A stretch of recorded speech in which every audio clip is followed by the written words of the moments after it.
Bonjour et bienvenue sur DMD, Dessine-moi un donjon. Aujourd'hui, je vous propose une petite vidéo de conseils pour lutter contre les oublis de règles qui font tellement peur aux MJ. En même temps, ça se comprend, hein, quand on est MJ, on a tellement de livres à lire et puis il y a le scénario à gérer, la narration à préparer, euh, les aides de jeu qu'on a devant nous, là, savoir laquelle on va donner à nos joueurs. On a les imprévus, savoir si, eh bien, en faisant ça, ça va bien mener là où on veut. Tellement de choses à penser que la règle, parfois, ben, elle passe en arrière-plan. Mais en même temps, la règle, c'est important. La règle, c'est ce qui fait qu'on joue à un jeu. C'est ce qui est partagé par nos joueurs et accepté comme ben, la source de justice, en fait, dans notre jeu. Si on se trompe de règle ou si on n'applique pas correctement la règle, c'est le chaos. Hein. On n'est plus dans un jeu, on est juste dans une histoire où tout le monde fait ce qu'il veut. Enfin, c'est mon avis. En tout cas, il y a parfois une importance de la règle pour que ça se passe bien à la table. Alors, quand on oublie la règle, comment réagir pour maintenir quand même un peu le cadre? Le premier conseil que je vous donne, eh bien, c'est de faire appel à quelque chose de similaire à la règle que vous avez oubliée, de raccrocher un peu les wagons. Vous pouvez, par exemple, appliquer quelque chose qui vient d'un autre jeu. Vous savez pas comment se gère cette situation dans votre jeu. Vous jouez, je ne sais pas, à Simbarum par exemple, et vous ne savez pas gérer la chute. Vous avez oublié combien de dégâts ça fait cette chute. Par contre, vous vous souvenez que dans un autre jeu, quelque part, vous aviez lu que ça faisait un point de dégâts tous les 3 mètres. Ok, ou un dé de dégâts tous les 3 mètres. Bon, et ben vous piquez cette règle de l'autre jeu et puis vous l'appliquez à votre jeu à vous. Tout simplement. Alors peut-être qu'il faut des ajustements. Peut-être que le dé de dégâts qui était de, je sais pas, un des 6 ou un des 10 sur Donjons et Dragons, sur Symbaroum où vous avez que 10 points de vie, ça va être un peu violent. Ah, du coup, vous appliquez juste, peut-être, allez, un point de dégâts tous les 3 mètres. Mais au moins, vous avez à raccrocher une règle à peu près bien faite à ce jeu, et donc ça reste cohérent. Une autre possibilité avec cette idée, serait de prendre par exemple dans le même jeu une idée similaire. Je reprends Silmarum par exemple, on a l'idée que eh bien, un jet s'applique avec des bonus ou des malus. Ça se fait souvent, ça. Eh bien, on peut reprendre cette idée et adapter le bonus ou le malus en fonction de la situation. Souvent, on a des tables comme ça sur notre écran qui nous disent tiens, une situation facile ou difficile, ça fait un bonus de plus 1, plus 2, plus 3, ou moins 3, moins 4, selon comment ça joue. Et ou bien que le degré de difficulté augmente ou diminue. Ça, normalement, eh bien, vous avez sur votre écran du MJ, si vous n'en avez pas, faites-en un, eh bien, une petite table pour gérer la difficulté d'une action. Vous pouvez vous référer à ça pour eh bien, imaginer la difficulté de cette action dont vous ne connaissez pas la conséquence. Essayez d'être logique un petit peu et de raccrocher à vos savoirs aussi personnels. Vous savez que consommer du tabac, c'est pas tout à fait pareil que de la ciguë. Du coup, les effets, vous savez aussi à peu près les gérer de façon cohérente entre quelqu'un qui va juste prendre une clope et quelqu'un qui va avoir une clope remplie d'une herbe totalement illégale. Utilisez ce savoir de votre propre vie pour rendre les choses cohérentes dans le jeu. Le deuxième conseil que je vous donnerai quand vous avez oublié la règle dans une situation, est toujours dans l'idée de pouvoir maintenir le rythme du jeu, parce que ça c'est quelque chose de très important, eh bien ce serait de désigner dans la partie un joueur référent, un ou plusieurs joueurs référents de la règle. Ça peut être un autre MJ du même jeu qui est joueur à ce moment-là, ça peut être quelqu'un qui adore les règles de jeu et lui, il a compulsé tous les livres de votre univers avant même que vous ayez proposé la partie. Et ça peut être aussi un joueur qui ne connaît pas spécialement plus les règles que ça, mais à qui vous donnez le livre de règles. Et il est en charge derrière, il vient d'aller chercher les informations quand vous lui demandez. En désignant comme ça un référent des règles, déjà, vous déchargez un peu la responsabilité, vous déchargez votre charge mentale, parce que c'est plus à vous de réfléchir à ça et à faire raccrocher les wagons, c'est aux joueurs.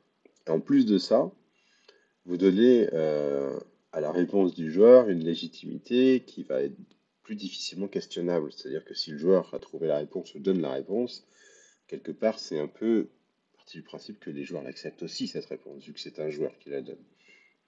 Alors ça peut être négocié aussi, hein, mais on en reparlera. Du coup, vous avez ce joueur référent, et puis quand vous êtes dans une scène, vous anticipez que là, vous savez plus comment ça marche. Eh bien, vous demandez à votre joueur, est-ce que tu pourrais me trouver cette information-là Et puis pendant ce temps-là, vous meublez. Vous faites un peu de narration, profitez-en pour faire des belles descriptions. Je vous invite à suivre la vidéo sur améliorer ses descriptions en jeu de rôle.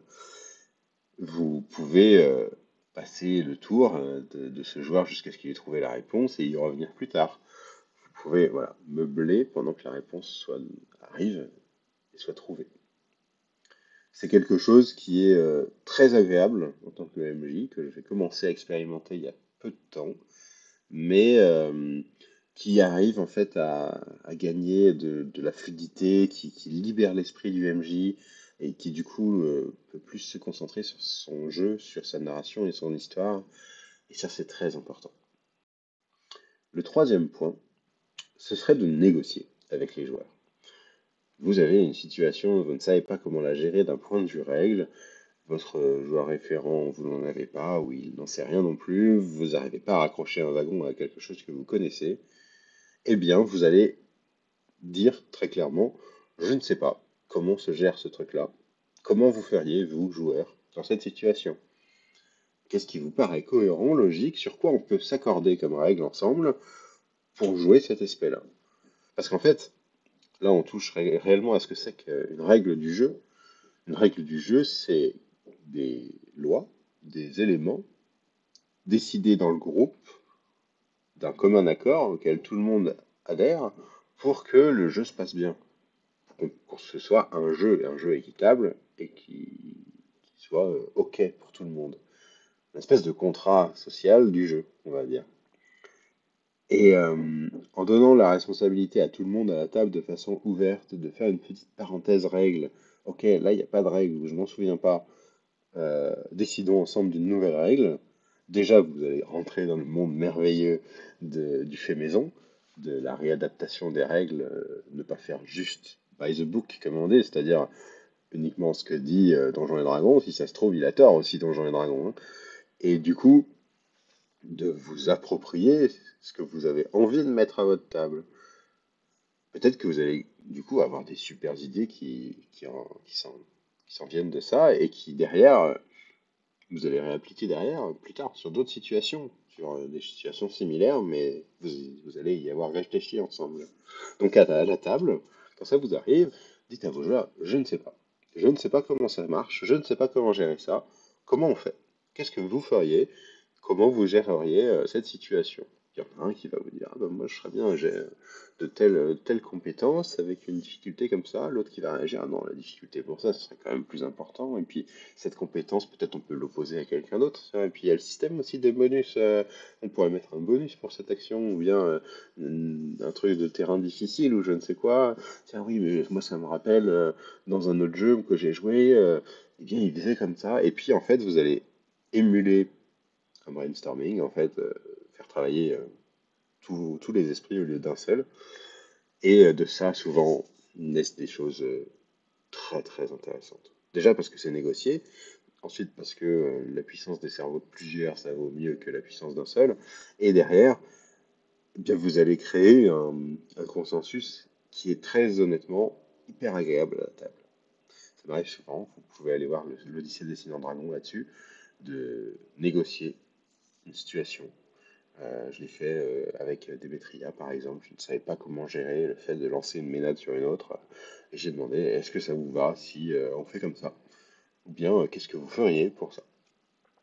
Et bien, j'ai eu des bonnes réponses. Des bonnes réponses que j'ai appliquées, je les respectées.